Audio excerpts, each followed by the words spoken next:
Hey folks, your OS Reviews. You're watching our video first look and a quick review of the SJCAM SJ5000X.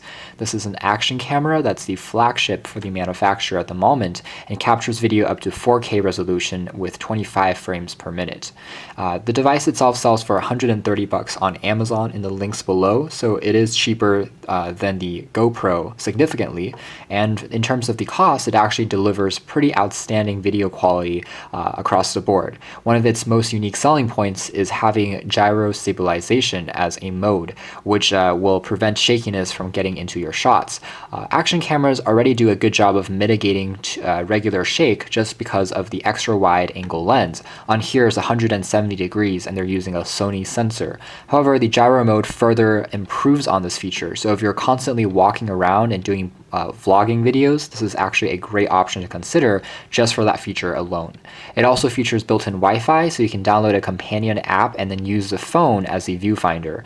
And otherwise, the image quality is significantly better than action cams that are generic and in the same price category, and it's even better than their previous attempts like the M10 Cube, which we reviewed 2 years ago. That was a 1080p cam, but this one has better saturation, it has better performance in low light environments, and of course that gyro mode makes the videos seem a lot more stable. So again, one of the best cams at this price. Let's just start with that. Taking a look at the design first, again, it's a very traditional look. It's a little conservative, it's not too exciting, but you know what it is when you first pick it up.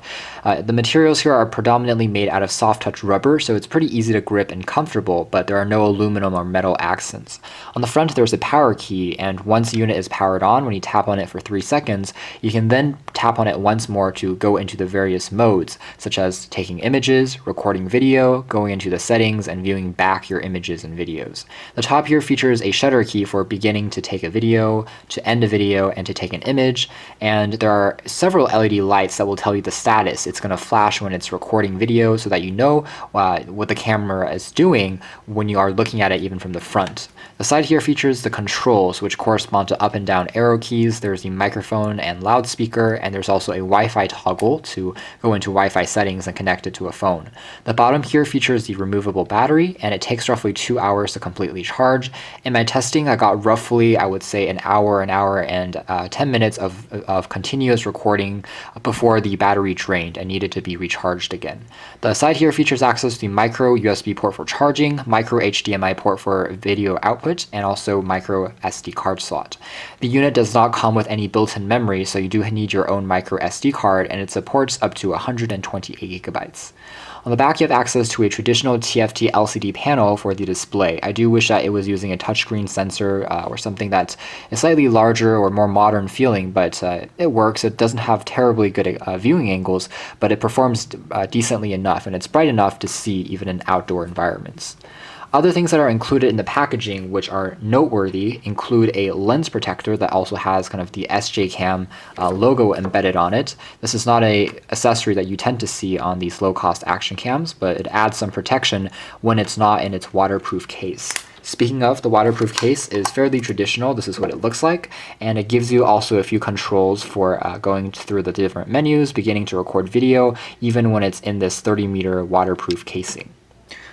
Otherwise, there's also a tripod mount, and this one is particularly noteworthy just because once you attach it onto this mount, there's also a clip on the back, which gives you the option of using this as a wearable camera. You can attach it onto a shirt, you can put it on a backpack, and it can record video without you even noticing that it's there. Obviously, you can also use the tripod at various angles, which is pretty cool. Now, one thing that this does take away from is the display. As you can see here, when it's actually in this casing, you can't see what's being recorded, and so you have to use Wi-Fi and access the viewfinder on your phone if you want to take a look at what your shooting content is like. But if you're just using it as a kind of wearable all-day camera and you're going to do a time lapse later on, then you don't necessarily have to know what it's shooting, and as long as it's pointing upwards, you should be fine. Alright, so next let's take a quick look at the software side of things. If you've seen any SJCAM action cam in the past, you'll be right at home. It has a very traditional kind of a layout, boot up sequence, and menu that's intuitive and easy to use. When you first power it on, you can take a look at amount of recording time remaining on the SD card, the resolution, which we've set to 4K 24 frames at the moment, the microphone if it's on or disabled, battery status, timestamp, and also the amount of time since the unit has been powered off completely. There's also the LED light on the front here that will tell you, again, the unit is on and it's not currently recording video. When you're ready to record video, just tap on the shutter key once and it begins almost immediately, so it's pretty fast. And you can see that for the most part, the display is pretty good as far as brightness. Viewing angles aren't as terrific as an IPS panel, but overall, I could still easily see it in outdoor environments, which is important. You can tap on the up key once to initiate the digital zoom, and you can zoom up to 8 times. Now, this little logo on the top here is the Gyro Stabilization. When this function is on, it actually disables the digital zoom completely. So if you want to use digital zoom, you have to turn off the gyro sensor. So I can tap on the shutter key here once, let's say turn it off, and then go back, and now we can access the digital zoom. It's actually pretty smooth, and it's a feature that not many action cameras give you.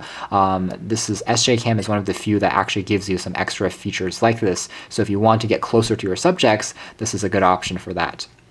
Tapping on the mode key once will transition into the photo taking mode, which can be set all the way up to 12 megapixels, and this is number of images remaining in the memory. From here, I can also tap on up or down to access the menu settings. I can change things like the quality, sharpness, white balance, color, and adjust all these things manually. It doesn't take the best images in terms of close-up shots, but if you're capturing outdoor landscape shots and you have good lighting, then it actually does a pretty good job. So that's a nice little feature that they kind of built in. Tapping on it once more goes into the main menu. From here, I can capture a video time lapse. I can record slow motion video at 720p. I can also capture a photo lapse, so it's going to take an image after X number of minutes. There's also a burst mode, long exposure mode, underwater mode that will slightly change the settings for the auto balance. So overall, the UI is intuitive, it's smooth, I didn't encounter any lag, everything seems to be quite swift, and there are no real bugs that I found through the software when I tested it out, and it seems pretty good. Tapping on the Wi-Fi setting once, I can then take a look at the password, SSID, so I can sign into it using my phone and connect it with the companion app, and that is a feature for the dedicated Wi-Fi key. So again, that's pretty much it as far as the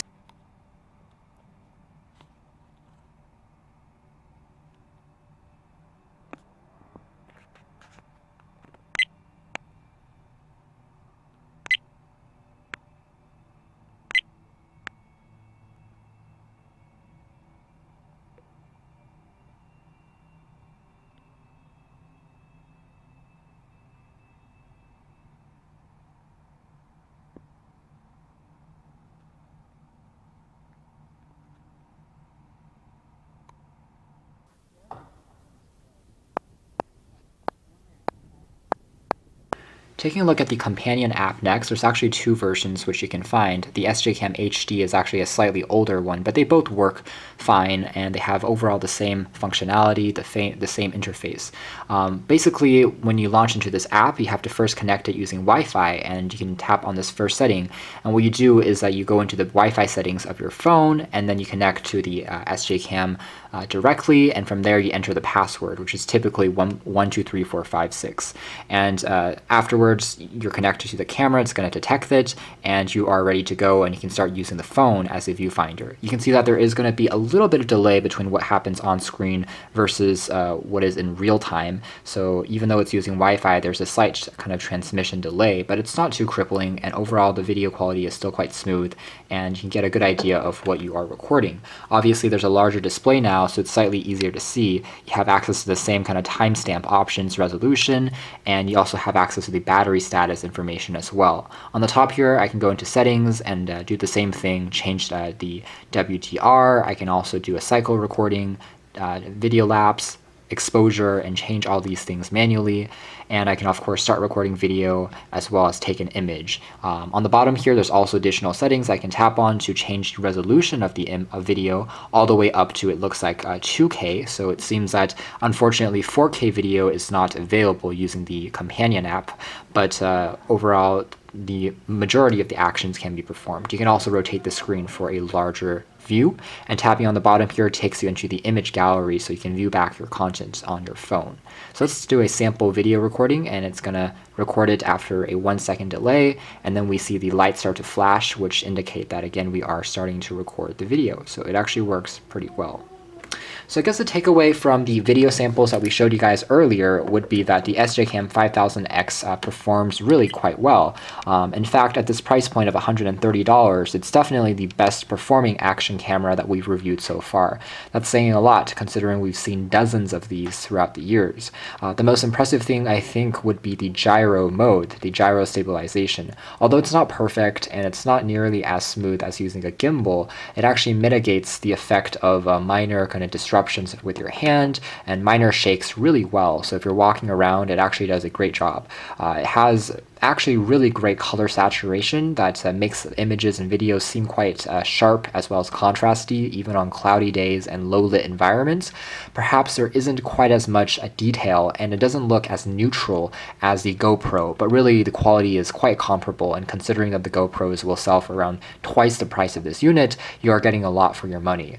Potential downsides would be the fact that the battery life could still be a little longer. Yes, it is hot swappable, but it's still going to only get you about an hour of recording before it dies.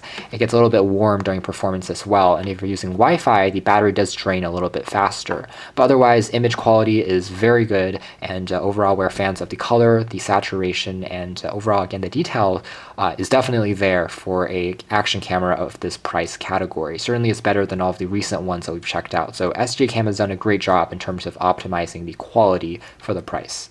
So you can check out more details about this in our official written review, but for now this has been our video. Overall, we'll say that if you're on a budget and you're looking for a solid 4K action cam, then this is probably the one model to beat at the moment.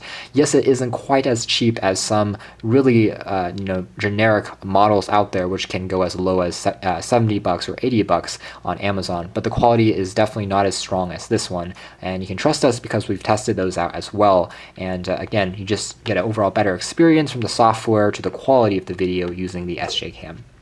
So there's still a bit of a difference between something like this and GoPro in terms of the level of detail, the granularity, but you're already getting quite a lot with this, and I think most users will be content, especially with the number of accessories and settings that you can play around with. So thanks for watching here at OS Reviews. This has been our video review of the SJCAM SJ5000X, a pretty compelling 4K mini action camera, again at this $130 price. Thanks for watching here at OS Reviews.